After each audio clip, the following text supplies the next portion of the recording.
వారి గురించి రాయబడి ఉంటుంది. దేవుని బిడ్డలారా, ఎవరి గురించి రాయబడి ఉంటుందండి?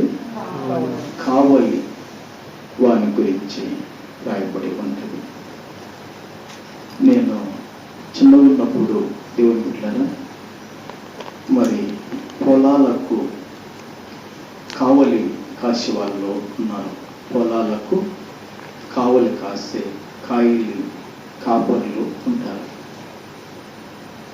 తర్వాత ఈ పొలాలకు కావలి కాసే వాళ్ళు ఊరి మీద కొందరిని పెట్టుంటారు. తర్వాత కొందరు ఇంకా బాగా ఉన్న వాళ్ళు సపరేట్గా పొలాలకు కావలి పెట్టుకుంటారు. తర్వాత దేవుని బిళ్ళరా అపార్ట్మెంట్కి కావాలి, దేశానికి కూడా కావాలి. దేశానికి సైనికులు కాయలి లేకపోతే కన్నా ఈరోజు మనం ఈ విధంగా కూర్చొని దేవుని ఆరాధన చేయడానికి చాలా కష్టం. ఎందుకంటే సరిహద్దులను దాటి మన యొక్క దేశాన్ని, మన ప్రాంతాలను పాడు చేయటానికి అవతల దేశస్తులు కుట్ర కట్టుకొని వస్తారు. కాబట్టి కావలి కాశీవాళ్ళు భూమి మీద చాలా ప్రాముఖ్యం. దేశానికి సరిహద్దుల్లో కావలి కాశీవాళ్ళు ఉన్నారు. దేవుని బిళ్ళ అపార్ట్మెంట్లకు కావలి కాశీవాళ్ళు ఉన్నారు. మరి పొలాలకు కావలి కాశీవాళ్ళు ఉన్నారు. ఈ గేదెలు, బరువులు, పంటలు నాశనం చేయకూడదని. ఇప్పుడు పందుల దొడ్లు ఉండేవి లేదు, కానీ చిన్న ఉన్నప్పుడు ఎక్కువ ఉండేవి పందుల దొడ్లు. ఉన్న సంవత్సరం ప్రతి ఊర్లో తెల్లవారులకు దాంట్లో బరువులు చాలా ఉండేవి. వెళ్తామంటూ మనకు తెలుసు. వీళ్ళకి తెలియదు. ఇప్పుడు సుగనాథ్పూర్ వచ్చింది, వీళ్ళకి తెలియదు. జాషువా సపరేట్గా దానికి పందుల దొడ్లని కట్టేవాళ్ళు. ఇప్పుడు పల్లెల్లో కనబడలేదు అది. దేవుని బిడ్డలారా, ఈ విధంగా కావలి అనేది చాలా ప్రాముఖ్యం. పంట నష్టం కాకూడదని కావలి వాళ్ళను ఊరిపైన పెట్టేవాళ్ళు. పంట నష్టం కాకూడదని కావలి వాళ్ళను ఊరిపైన పెట్టేవాళ్ళు. అపార్ట్మెంట్లు ఎవరికి హాని కలగకూడదని కావలి వాళ్ళని పెట్టేవాళ్ళు. దేశము నిబ్బరంగా క్షేమంగా ఉండాలని కావలి వాళ్ళను సరిహద్దుల్లో పెట్టారు. దేవుని బిడ్డలారా, కావలి కాశేవాడు దేవుని బిడ్డలారా మరి కన్నులకు నిద్రను కూడా చంపుకోవాలి. తన యొక్క సుఖమును కూడా చంపుకోవాలి. కావలి కాయడం చాలా ప్రాముఖ్యం. అయితే దేవుని బిడ్డలారా బైబిల్లో కొంతమందిని కావలిగా పెట్టాడు. ఆ యొక్క దేవుడిచ్చిన అర్హతను కొంతమంది పోగొట్టుకున్నారు, కొందరు దాన్ని నిలబెట్టుకున్నారు. ఉదాహరణంగా మీకు ఈ మాట మరలా చెప్తాను. దేవుని బిడ్డలారా, దేవుడు కొందరిని కావలిగా పెడతాడు. వారు దాన్ని సద్వినియోగం చేసుకొని దేవుని మహిమార్థమై దేవుని కొరకు సాక్షిగా ఉంటారు. దేవుడిచ్చిన అర్హతను పోగొట్టుకొని భయంకరమైన స్థితిలో పడిన వాళ్ళు బైబిల్లో కొంతమంది ఉన్నారు. దేవుని బిడ్డలారా, మీకు అందరికి తెలుసు, ఆదాము ఉన్నాడు. ఇతన్ని దేవుడు దేనికి కావలిగా పెట్టాడంటే ఏదేను తోటను కాయటానికి కావలి పెట్టాడు. 2వ అధ్యాయము 15వ వచనం చూస్తే, ఆది కాండము చూడండి అమ్మా. ఆది కాండము 2వ అధ్యాయము 15వ వచనాన్ని చూద్దాం. మరియు దేవుడైన యెహోవా నరుణ్ణి తీసుకొని ఏదైనా తోటను సేద్యపరచుటకును దానిని కాచుటకు దానిలో ఉంచెను. చూశారండి, దేవుని బిడ్డలారా, ఆదామును దేవుడు తన స్వరూపాన్ని చేసుకున్నాడు. ఆదామును దేవుడు తన పోలికలో సృజించుకున్నాడు, మానవుణ్ణి తయారు చేశాడు. బాబు, నీకు 2 పనులు అప్పచెప్పుకున్నా, నువ్వు ఈ పనుల్లో జాగరూకుడవి, చాలా మెలకు కలిగి చేయాలన్నాడు దేవుడు. మొదటి పని ఏం చేయమన్నాడంటే, ఈ తోటను బాబు, ఈ ఏదెనులో తోట ఉందిగా, ఈ తోట నువ్వు ఏం చేయాలంటే మొదటిగా సేద్యం చేయాలని చెప్పాడు. సేద్యము చేయాలి, భూమిని నువ్వు సేద్యం చేయి, దీన్ని దున్ను, ఈ భూమిలో నువ్వు కష్టపడాలని చెప్పాడు. తర్వాత నువ్వు ఈ భూమిని దున్నుతూ దీంట్లో కష్టపడుతూ నువ్వేం చేయాలంటే ఈ తోటనంతా కూడా జాగ్రత్తగా కావలి కాయాలని చెప్పాడు. జాగ్రత్తగా తోటను కాయలు కాయాలి అని చెప్పాడు. ఇప్పుడు ఆదాముకి ఎన్ని పనులు అప్పచెప్పాడు దేవుడు? 2 పనులు అప్పచెప్పాడు. ఒకటి, తోటను ఏం చేయాలి? సేద్యము చేయాలి. రెండోదిగా తోటను ఏం చేయాలంటే కావలి కాయాలి. దేవుని బిడ్డలారా, నేనంటాను, దేవుని ఆత్మ వలన మన యొక్క దేహమే, మన యొక్క ప్రాణము, మన ఆత్మ, మన శరీరమే దేవునికి ఒక తోట లాంటిది. దీన్ని ఏం చేయాలంటే మనము సేద్యపరచుకోవాలి. సేద్యము పరిచినప్పుడు భూమి అది పంట పండటానికి ఏకత ఉంటుంది. దీని మధ్య నిన్న కూడా చెలిమల వెళుతూ పిల్లలకు పాస్టర్లు చెప్తున్నారు, పొలాలు చూడగా ఎంత చక్కగా, ఎక్కడనే కానీ ఆ పొలాల్లో చెత్త చెదారం లేకుండా ఎంత క్లీన్ చేశారు, ఎంత శుభ్రపరిచారో చూడండి విత్తనాలు విత్తడానికి. ఆ భూమిని అంత సేద్యపరిచినప్పుడు మన జీవితాన్ని కూడా ఏం చేయాలంటే సేద్యపరచుకోవాలి. దీంట్లో పిచ్చి పిచ్చివి లోక సంబంధమైనవి దీంట్లోకి రాకుండా దీన్ని సేద్యపరచుకోవాలి. దీన్ని మనం కాపలా కాసుకోవాలి. ఎలాంటి అపవిత్రత మనలోనికి రాకుండా, దేవునికి వ్యతిరేకమైనటివి, దుర్నీతికరమైనటివి లోపలికి రాకుండా మనం జాగ్రత్త పడినప్పుడు మనకి ఇచ్చిన అలవతను మనం కాపాడుకోగలుగుతాం. స్తోత్రం. ఎప్పుడైతే ఈ భూమిని సేద్యం చేస్తున్నాడో, తోటను కాపలు కాస్తున్నాడో, దేవుని బిడ్డలారా, ఆ తోటను బాగా కాపలు కాసి ఉంటే కన్నా ఆ సర్పాన్ని తోటలోనికి రాణించేవాడు కాదు. ఈ సర్పాన్ని తోటలోనికి రానియడము, ఈ అవ్వతో మాటలు పెట్టుకోవడము, వారి జీవితాలు అక్కడ పతనం కావడం మీకు అలా తెలుసు. చాలా స్టోరీ అలా. దేవుని బిడ్డలారా, ఎందుకు నేను మాట చెప్తున్నానంటే, దేవుడు కావలిగా పెట్టాడు ఆదామును ఈ తోటను కాయనైనా. కాబట్టి మనం కూడా దేవుని బిడ్డలారా, దేవుడు ఏం చేస్తున్నాడంటే నీ జీవితాన్ని నువ్వు కాసుకోవాలి జాగ్రత్తగా. లేకపోతే కన్నా నీ జీవితాన్ని ఈ లోక సంబంధంగా ఏది వచ్చి నాశనం చేస్తుందో, ఏది వచ్చి పతనం చేస్తుందో నువ్వు జాగ్రత్త మెలకు కలిగి ఉండమని పరిశుద్ధ దేవుడు మనం హెచ్చరిక చేస్తున్నారు. స్తోత్రం. ఇక కావలిలో ఎక్కడ జాగ్రత్త వచ్చిందో తెలియదు, కానీ సర్పం రావడము, మోసం చేయడము, ఆ తోటలో నుంచి వాళ్ళు వెళ్ళగొట్టబడడం, అది చాలా బాధాకరం. దేవుని బిడ్డలారా, కాబట్టి ఇక్కడ మనం చదువుకున్న వాక్యంలో ప్రవక్త అయిన యెషయా దేవుని బిడ్డలారా ఒక గొప్ప దర్శనం కలిగింది. ఆయన ఎవరి గురించి గొప్ప దర్శనం కలిగిందంటే బబులోను వారి గురించి దర్శనం కలిగింది. బబులోను వారి గురించి గొప్ప దర్శనం కలిగింది. ఎవరికి? యెషయా ప్రవక్త కలిగింది. ఆ యెషయా ప్రవక్త దేవుని బిడ్డలారా ఇద్దరు మాట్లాడుకుంటున్నారు. ఇద్దరు మాట్లాడుకున్న విధానము దేవుని బిడ్డలారా ఇప్పుడు మీరు చదువుకోద్దు, కానీ 6వ వచనం నుండి 9వ వచనం వరకు చదువుకుంటే అక్కడ జరిగిన ఒక సంభాషణ దేవుని బిడ్డలారా ప్రవక్త అయిన యెషయాకు అర్థమైపోయింది. సింహము గర్జించినట్లు కేకలు వేసి, నా ఏలినవాడ సింహము గర్జించినట్లు అంట. సింహము గర్జించినప్పుడు దేవుని బిడ్డలారా ఎట్లుంటది? భయంకరమైన శబ్దం. పెరిగి వారందరూ కూడా పారిపోతారు. ఐతరేంద్రియనారు వీళ్ళైతే దేవుని బిడ్డ గుండె పలిగి సచ్చొచ్చు. అంత భయంకరంగా సింహం గర్జిస్తుంది. ఈరోజు దేవుని బిడ్డగా ఉదయకాలము మరి ఫస్ట్ ఇమానుయేల్ ప్రార్థన చేయమని చెప్పాను. ప్రార్థన చేస్తాం, చేతులు కట్టుకొని ప్రార్థన చేస్తున్నాం.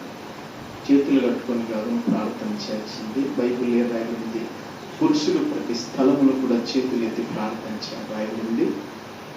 ఇప్పుడు ఈ సంవత్సరం అయిపోయింది, నేను ట్రైనింగ్ గర్జించాలి, గట్టిగా ప్రార్థన చేయాలి నేను చెప్పాను దేవుని బిడ్డలారా. కాబట్టి సేవకుడు ఇక్కడ ఏం చేస్తున్నాడంటే సింహము గర్జించినట్లు కేకలు వేసి, నా ఏలినవాడ పగటి వేళ నేను నిత్యమును కావలి భుజం మీద నిలుచుచున్నాను, రాత్రి అంతయు కావలి కాయుచున్నాను. చూశారండి, నా ఏలినవాడ పగటి వేళ నేను నిత్యమును కావలి భుజం మీద నిలుచుచున్నాను, రాత్రి అంతయు కావలి కాయుచున్నాను. ఎప్పుడైతే దేవుని బిడ్డలారా ఈ కావలి కాసేవాడు ఇక్కడ ఎవరు? ప్రవక్త అయిన యేసయ్య. ఈయన దేవుని బిడ్డలారా పగలు రాత్రి నిత్యము కూడా దేవుని బిడ్డలారా ఎక్కడ నిలబడి కలుగుతున్నాడంటే దేవుని బిడ్డలారా బురుజు మీద నిలబడి కావలి కాస్తున్నాడు. బురుజు అంటే ఒక ప్రత్యేకమైన స్థలం, తాను ప్రార్థించే స్థలం. దేవుని బిడ్డలారా ఆ కోటలకు కూడా బురుజులు కట్టి ఉంటారు. కోటలకు బురుజులు ఉంటాయి. అక్కడక్కడ ఎందుకు కావలి వాడు దాని మీద నిలబడి ఎవడన్నా బయట నుంచి శత్రువు వస్తున్నాడో చూసి కావలి వాడు చెబితే వెంటనే దేవుని బిడ్డలారా సిద్ధపడాలి వారిని జయించడానికి. అయితే ఇక్కడ ప్రవక్త ఏం చేస్తున్నాడంటే కావలి కాస్తున్నాడు. ఈ కావలి కాసం ఒక గొప్ప దర్శనం కలిగింది. నేను అనుకుంటాను నా మట్టుకు ఏంటంటే పాస్టర్ మొత్తం చెప్తుంటాను, ఈ దినం గడిచిపోతే మళ్ళీ నాకు రేపు ఈ దినం రాదు. ఈ దినమే నేను చదవలసిన వాక్యం చదవాలి, ఈ దినమే నేను చేయవలసిన ప్రార్థన చేయాలి, అది ముగించుకోవాలి. ఎందుకంటే దినాలు తరిగిపోయినాయి అనుకోండి మన జీవితంలో ఇంకా చాలా కష్టం. కొంచెం మేలకు కలిగి దేవుని సన్నిధానములో ప్రవక్త కనులకు నిద్ర చంపుకొని దేవుని బిడ్డలారా ఆ కావలి బురుజు మీద రాత్రి పగలు ఉన్నాడు. రాత్రి పగలు ఉన్నప్పుడు ఏం జరిగిందంటే ఇదిగో చేతులుగా రౌతులు దండు వచ్చుచున్నది అని చెప్పాను. ఎప్పుడైతే మనిషి ప్రార్థనలో కనిపెట్టుకొని ఉంటాడో, ప్రార్థనలో దేవుని దగ్గర వేచి ఉంటాడో, అప్పుడు స్వరం వినబడుతుంది, అప్పుడు దర్శనం కనపడుతుంది, అప్పుడు దేవుడు జరగబోయేటివి కూడా బయలుపరుస్తారు. స్తోత్రం. మనల్ని ప్రార్థన చేస్తున్నాం. కురియన్ గురించి కూడా ఒకటి కనబడింది. ఫస్ట్ అది పాశ్చమకు చెప్పాను, తర్వాత కురియను పిలుచుకొని చెప్పాను. ప్రభుకు మహిమ కలుగునుగా. మనం ప్రార్థనలో కనిపెడుతున్నప్పుడు క్లియర్గా మీకు టీవీలో ఎట్లా కనపడుతుందో దేవుడు అట్లా క్లియర్గా చూపిస్తాడు. ప్రతి కూడా దేవుని అది నా అనుభవంలో నేను చాలా చూశాను. మరి రాత్రి పగులు ఇతను ఏం చేస్తున్నాడంటే కనిపెడుతున్నాడు. నేను నిన్న పాశ్రమ గురించి ఒక మాట చెప్పాను. నిన్న దేవుని బిడ్డలారా మేము చెలిమిలోకి వెళ్ళాం. అక్కడ మరి పావనికి రాజు దేవుడి కుమారుని ఇస్తే అక్కడ వారి పొరుడు కార్యక్రమం జరిగించి అక్కడ మళ్ళా పెళ్ళి ఉంటే బంధువులకు చెలిమిల పెళ్లి కాడికి వెళ్ళి అక్కడి నుంచి మళ్ళీ వెంటనే దేవుని బిడ్డలారా పవన్ వచ్చి మా కొరకు మన బాప్తిసం తీసుకున్న వాళ్ళు పాలన పాటలు అన్నీ అరేంజ్ చేసుకుని వాళ్ళు అయ్యా మీరు రావాలి ఇంటికి అన్నప్పుడు పాశ్రమ కొనిచ్చి నేను బండి నడుపుకున్నాను. మేము రాలేమయ్యా, మీరు ఏమనుకోద్దు, వెంటనే మిలిటరీ ఖాళీకి వెళ్ళాలి అని చెప్పాను. ఇంకా వచ్చాను, ఇక్కడ పిల్లలను ఆశ్రమం దించాను, మరలా కాలు మొక్కలు పడుకున్నాను. వెంటనే డ్రెస్ కూడా మార్చలేదు, అదే డ్రెస్ మీద నేను మిలిటరీ ఖాళీకి వెళ్ళాను. వెళ్ళేలోపు అక్కడ జరిగిన విషయం ఏంటంటే దేవుని బిడ్డలారా ఎంఏ పిఈడి దేవుని బిడ్డలారా మొత్తం అమ్మాయి యవనస్తురాలు ఇంగ్లీష్ మీడియం చదివింది, అంత బాగా ఇంగ్లీష్లో మాట్లాడుతుంది, ప్రైవేటు జాబు మరి నెలకు ఆమె కాలేజీలో చెప్పునికి వెళ్తే నెలకు 30,000 ఇస్తున్నారు. అయితే ఆమె జీవితంలో ఒక సంఘటన జరిగింది. ఏంటంటే మరి ఈమె ఎప్పుడైతే నెలకు 30,000 సంపాదిస్తుందో ఆ 30,000తో ఆమె పెనిమిటి దేవుని బిడ్డలారా పోషింపబడుతూ చెల్లెలు చదివించి చెల్లెలు పెళ్లి చేసి చాలా చాలా కార్యక్రమాలు చేశాడు. ఎప్పుడైతే ఈమె స్కూల్కి వెళ్ళి వస్తుందో దేవుని బిడ్డలారా స్కూల్కి వెళ్ళి వస్తుంటే స్కూటీ మీద నుంచి కింద పడింది. కింద పడిన వెంటనే దేవుని బిడ్డలకు దెబ్బలు తాకినాయి. ఇంటికి వచ్చింది. తర్వాత ఒక 10 రోజులకు అట్లా కొంచెం కాలు చేయి సచ్చులాగా వచ్చేసింది. పక్షవాతంలో కొంచెం కాలు చేయి వచ్చేసి కొంచెం రాయనీక రాలేము. రాయనీక రాకపోతే దేవుని బిడ్డలారా ఈ విశ్వాసఘాతకుడు ఏం చేశాడంటే ఆమె దగ్గర ఉన్న బంగారాన్ని ఉన్న స్కూటీని తీసుకొని దేవుని బిడ్డలకు పారిపోయాడు. ఇప్పుడు దాదాపు ఆమె విడిచిపెట్టి చాలా నెలలైంది. ఆమె చెబుతూ చాలా బాధపడి ఏడ్చింది. అయ్యా నా పరిస్థితి ఇట్లా ఉంది. ఈ మిలిటరీ కాలంలో పైన 3,500 వాడికి తీసుకున్నాడు. ఎట్లమ్మా ఇప్పుడు నీ జీవనోపాధి అంటే ఏం లేదు. పక్కన వాళ్ళ చెల్లెలు, ఆమెకు 3 పిల్లలు, వాళ్ళ భర్త గవర్నమెంట్ జాబ్. ఇప్పుడు మా చెల్లెలు నాకు అభయం ఇచ్చింది. కొన్ని రోజులు నేను బాగుపడేంత వరకు కూడా కొన్ని రోజులు మా చెల్లెలు ఇంటి బాగుపడతాను. మా అమ్మ మా నాయన కూడా గవర్నమెంట్ జాబ్ కలిగిన వాళ్ళే. మరి వాళ్ళ ఇంటప్పుడు ఉంటారు. వాళ్ళు కూడా నన్ను దగ్గరికి రానిలేదు. నా పరిస్థితి ఇట్లా ఉంది అని చాలా కన్నీళ్లతో ఏడుస్తూ చెప్తూ భోజనాలు సిద్ధం చేసింది మాకు. కానీ ఆమె కన్నీళ్ళు చూస్తే మాకు భోజనాలు కానీ కానుకలు కానీ తీసుకోవడం కూడా నాకు ఇష్టం లేదు.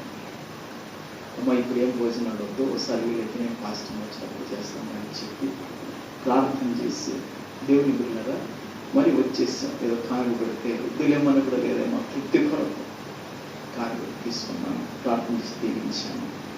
ఎందుకు ఈ మాట చెప్తున్నానంటే నేను చెప్పాను అనుకోక మాట ఇదల్లా ఎందుకు చెప్పుకొని వచ్చానంటే అయ్యా నా బిడ్డ మీ నాయన ఏడంటే నేను ఎవరికేం చెప్పను అని ఏడుస్తూ తెలుసుకుంటారు. పెద్దగైతే మీ నాయన ఏడుస్తూ తెలుసుకుంటాను. ఒకటి చెప్పానమ్మా నిన్ను మోసం చేసి వెళ్ళిపోయాను. ఇంతవరకు నువ్వు నెలకు 30,000 సంపాదించే ఆ 30,000తో తాను బతికి రూపాయి పని చేయడంట.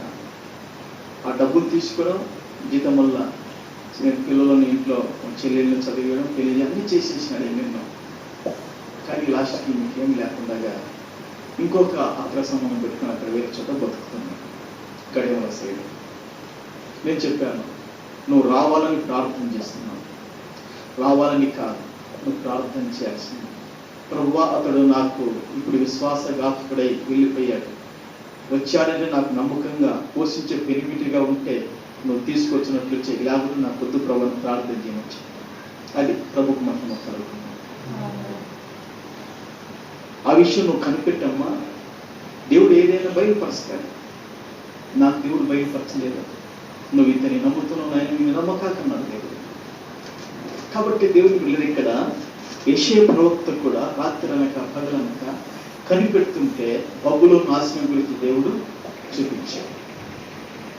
మనం కూడా దేవుని పిల్లల ప్రార్థనలో కనిపెట్టినప్పుడు దేవుడు మనకు ఎవరి కీడు ఎవరి హాని ఎవరేం చేయబోది దేవుడు బయలుపరుస్తారు. ప్రభుకు మహిమ కలుగుగాక. హబక్కూకు గ్రంథంలో ఒక మాట, హబక్కూకు గ్రంథంలో టైం అయిపోతుంది దేవుని పిల్లల. హబక్కూకు గ్రంథంలో 2:1 ఒక మాట ఉంది. ఆయన నాకు ఏమి సెలవిచ్చునో ఆ వాదం విషయమై నేనేమి చెప్పితినో చూచుటకై నేను నా కావలి స్థలం మీదను గోపురం మీదను కనిపెట్టుకొని ఇందునను కనగా ప్రభుకు మహిమ కలుగుగాక. దేవుని బిడ్డలారా ఒక స్పష్టమైన దర్శనము కొరకు ఒక స్పష్టమైన స్వరము కొరకు సిద్ధపడుతున్నాడు హబక్కూకు. తనకంటూ ఒక కావలి స్థలము ఇంట్లో ఉంది ప్రార్థన చేయడానికి. అక్కడ నేను కనిపెట్టుకుని ప్రార్థన చేస్తే ఒక తీర్మానం చేసుకున్నాను. ఓసారి నేను కూడా తీర్మానం చేసుకున్నాను. రాత్రి 10 గంటలకు కూర్చొని ఏమన్నా 4-5 గంటలుగా లేకూడదు ఇంకా ప్రార్థనలో. చచ్చిపోతే ప్రార్థన చేయలేము, మనతో ఏం కాదు ఈ లోకంలో దేవుని బిడ్డలారా. కాబట్టి ఈ హబక్కూకు ఏం చేస్తున్నాడంటే దేవుని బిడ్డలారా, ఆయన నాకేమి సెలవిచ్చునో, ఈ భూమి మీద అందరూ మాటలు విని విని విని కొందరి మాటలు మనకు ఆదరణ కలిగిస్తాయి, కొందరి మాటలు మనకు సంతోషం కలిగిస్తాయి, కొందరి మాటలు మనకు విసుగు కలిగించవచ్చు, కానీ కొందరి మాటలు కోపం పుట్టించవచ్చు. అయితే ఇప్పుడు దేవుడు ఏం మాట్లాడతాడో, దేవుడు ఏం ప్రత్యక్షపరుస్తాడో, దేవుడు ఏం సేవిస్తాడని ఇక కావలి గురుసు మీదకి రాగలుగుతున్నాడు. ఎవరు రాగలుగుతున్నారు? హబక్కూకు రాగలుగుతున్నాడు. చూశానండి, యెషయా ప్రవక్త కావలి గురుసు మీద ఉంటే దేవుడు బబులు నాశనం గురించి బయలుపరిచాడు. స్తోత్ర. ఇతడు ఇక్కడ కావలి గురుసు మీదకి సిద్ధపడటానికి వస్తే దేవుని బిడ్డలారా, దేవుడు ఏం చేస్తాడంటే వెంటనే మాట్లాడుతున్నాడు. ప్రభుకు మహిమ కలుగుగాక. మనకున్న సిద్ధపాటు మనసును బట్టి దేవుడు మనం దర్శిస్తుంటాడు. మన మనసు సిద్ధపడకపోయింది అనుకోండి, ఆయనకు కూడా వస్తుంది. వీని మనసు వీని హృదయం నాయడలి సిద్ధం లేదు. మనం సిద్ధపాటు అనేది చాలా ప్రాముఖ్యం. దైవికమైన దాని కొరకు సిద్ధపడుతున్నాడు. ఆయన నాకేమి సెలవిస్తాడో, నా వాదము, నా ఫిర్యాదు విషయం ఏమి అయినా చేస్తాడో కనిపెట్టుకొని ప్రార్థన చేయగలుగుతుంది. కాబట్టి దేవుని బిడ్డలారా, ఈయనతో ఇంట్లో బయలుపరిచాడు దేవుడు. హెజ్కేలుతో దేవుడు అంటాడు, హెజ్కేలు, నేను నిన్ను కావలి వారికి నేను పెట్టాను, నువ్వు వారిని ఏం చేయాలంటే హెచ్చరిక చేయాలని దేవుడు అంటున్నాడు. 2 సార్లు ఆ మాట దేవుడు హెజ్కేలుతో అంటాడు. నీ జీవితానికి నువ్వు ఒక కావలి వ్యక్తిగా ఉండాలి, నీ కుటుంబానికి నువ్వు కావలి వ్యక్తిగా ఉండాలని దేవుని ఆత్మ కలిగి చెప్తున్నాను. 2 వాక్యాలు చూడండి, నేను ముగిస్తాను. దేవుని బిడ్డలారా, హెజ్కేలు గ్రంథంలో 3వ అధ్యాయం 17వ వచనంలో ఒక మాట ఉంటుంది. దేవుని బిడ్డలారా, హెజ్కేలు గ్రంథం 3వ అధ్యాయం 17వ వచనంలో ఒకటి, 33 7వ వచనంలో ఒకటి ఉంటుంది. నరపుత్రుడా, ఇశ్రాయేలుకు కావలిగా నేను నియమించి ఉన్నాను, కాబట్టి నీవు నా నోటి మాట ఆలకించి నేను చెప్పిన దానిని బట్టి వారిని హెచ్చరిక చేయము. చాలు. తర్వాత 33:7లో కూడా ఒక మాట ఆ మాట అండర్లైన్ చేసుకొని 33:7లో, నరపుత్రుడా, నేను నిన్ను ఇశ్రాయేలులకు కావలి వానిగా నియమించి ఉన్నాను గనుక నీవు నా నోటి మాటని విని నాకు ప్రతిగా వారిని హెచ్చరిక చేయము. ఇప్పుడు హెజ్కేలు ఎవరికి ప్రతిగా ఉండాలి? ఎవరికి ప్రతిగా ఉండాలి? దేవునికి ప్రతిగా ఉండాలి. ఇప్పుడు హెజ్కేలు మాట్లాడిన ఒకటే, దేవుడు మాట్లాడిన ఒకటే. అది ఏమన్నా సంవత్సరం ఉన్నా. ఇప్పుడు హెజ్కేలుతో దేవుడు అంటున్నాడు, హెజ్కేలు నువ్వు ఎవరికి కావాలి అంటే ఇశ్రాయేలీలకు నువ్వు కావాలి అన్నాడు. ఇప్పుడు నన్ను ఎవరికి కావలి పెట్టాడు? మీకు అందరికి నన్ను కావలి వానికి పెట్టాడు. కావలి వానికి నన్ను దేవుడు నేను పెట్టాడు. ఆ రోజు కావలి వానిగా దేవుడు హెజ్కేలుని పెట్టాడు. నేను మాట్లాడిన ఒకటే, నువ్వు మాట్లాడిన ఒకటే హెజ్కేలు అన్నాడు. నాకు ప్రతిగా అంటే అంతే కదా. స్తోత్రం. ప్రభుకు మహిమ కలుగును గాక. నాకు ప్రతిగా నువ్వు మాట్లాడి వాళ్ళని హెచ్చరిక చేయాలి. ఎవరైనా లోబడనులు ఉంటే వాళ్ళు విధేయత కలిగి జీవించమని చెప్పు. ఎవరైనా గర్విస్తుంటే గర్వాన్ని విడిచమని చెప్పు. పాపం జీవిస్తుంది, పాపాన్ని విడిచిపెట్టమని చెప్పు. ఈ విధంగా నాకు ప్రతిగా నువ్వు వారితో మాట్లాడి చెప్పాలి, నువ్వు హెచ్చరిక చేయాలి. నేను కావలి వానిగా వారికి పెట్టాను, నాకు ప్రతిగా నువ్వు మాట్లాడాలి. నువ్వు మాట్లాడితే చాలు, నీ మాట వింటే నా మాట విన్నట్టే అని దేవుడు అక్కడ చెప్పుకొని వచ్చాడు. దేవుని పిల్లలు కాబట్టి సేవకుని మాట మనం వినడము మన కుటుంబాలకు, మన జీవితాలకు అవి ఆశీర్వాదకరం. ప్రభుకు మహిమ కలుగును గాక. హల్లెలూయా. దేవుని పిల్లలు ఇంకొక రెఫరెన్స్ చూపిస్తాను, రాసుకొని 8 నేను ముగిస్తాను. సమూయేలు 2వ గ్రంథం 18 24. 18:24. సమూయేలు గ్రంథం 18. దావీదు రెండు గుమ్మల మధ్యను నడవలో కూర్చుని ఉండెను. కావలివాడు గుమ్మం పైన గోడ మీదకి ఎక్కి. చాలు దేవుని బిడ్డలారా, ఇక్కడ కావలి వాని గురించి చూస్తాం. దావీదు రెండు గుమ్మాల మధ్యన కూర్చున్నాడు. కావలి స్థలం మీదకి గుడిసె మీదకి పైకెక్కాడు. ఈ కావలివాడు పైకెక్కినప్పుడు దేవుని బిడ్డలారా, ఇద్దరు పరిగెత్తుకొని వస్తున్నప్పుడు రాజా ఒకడు పరిగెత్తుకొని వస్తున్నాడు అంటాడు. ఎవడు అంటే పల్నోడు. రాజు ఇంకొకడు ఎత్తుకొని వస్తాడంటే ఎవడు అంటే పల్నోడు.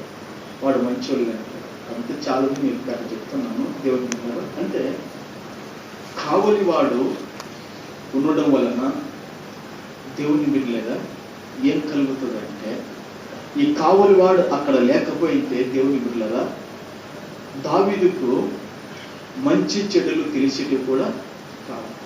కావలివాడు ఉంటే హెచ్చరిక చేస్తాడు. ఎవరికి హెచ్చరిక చేస్తాడు? దేశానికి హెచ్చరిక చేస్తాడు, ఆ పట్టణానికి హెచ్చరిక చేస్తాడు, ఆ యొక్క ప్రజలకు హెచ్చరిక చేస్తాడు. బాగా ఊదుతాడు పట్టుకొని కావలివాడు. చాలా మంది కావలివాడి గురించి ఒకరోజు ఆదివారం చెప్తాను, ఒక గంట టైం తీసుకోవాలి. దేవుని పిల్లరా, ఈ కావలివాడు వర్తమానం చెప్పడం వలన రాజుకి ఏం కలిగిందంటే, తనకు విజయం కలిగిందని తెలిసింది. కావలివాడు లేకపోతే రాజుకు తెలిసేది కాదు. అది ఒక విషయం. యెషయా ప్రవక్త కావలివానిగా ఉన్నాడు కాబట్టి బబులోను నాశనం అయిపోతుందని దేవుడు బయలు పరిచయం. యేజికేలు ఇశ్రాయేలు కావలివానిగా ఉన్నాడు కాబట్టి హెచ్చరిక చేయలేదు. నాకు ప్రతిగా నువ్వు మాట్లాడమని చెప్పాడు. స్తోత్రం. కాబట్టి దేవుని బిడ్డలారా, కావలివాడు ఎంత ప్రాముఖ్యమో రాజ్యానికి, దేవుని బిడ్డలారా ప్రజలకు ఎంత ప్రాముఖ్యమో కావలివాడు. మనం కూడా మన కుటుంబాలకు మనకు కావలివారిగా మనం ఉండాలి.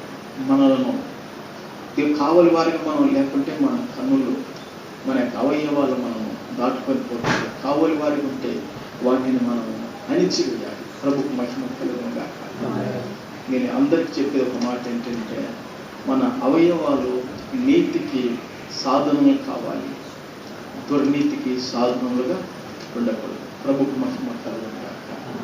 అప్పుడే ఈ యొక్క అవయవాల నీతికి సాధన ఉంటే వీటిని దేవుడు దర్శించి వీటిని దీవించి వర్తన చేస్తాడు. ఓకే, ఈ మాటలు ప్రభు దీవించి ఆశీర్వదించిన గాక. ఆమేన్.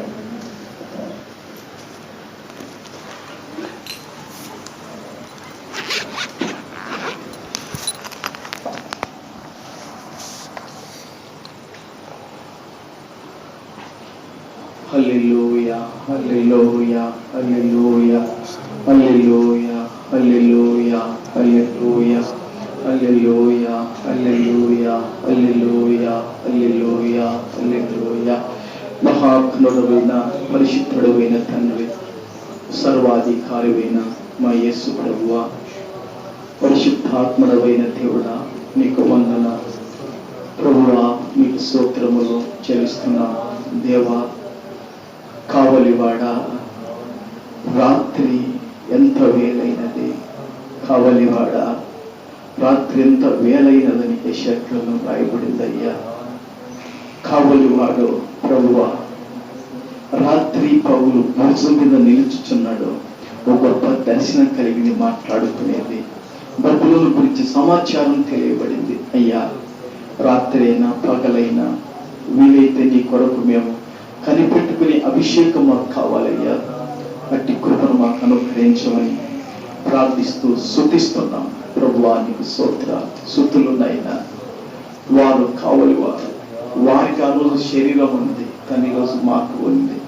అయితే వారి యొక్క శరీరమును, వారి ప్రాణ ఆత్మలను ప్రభువా నాయన నీ కొరకు వారు అంకితం చేసుకొని కావలి వారిగా వారు ఉన్నప్పుడు తండ్రి, రాత్రి అనక పగలనక నీ సన్నిధానం ఉన్నప్పుడు యెషయా ప్రవక్తతో నాయన నువ్వు అనేక దర్శనాలు అతనికి బయలుపరిచారు.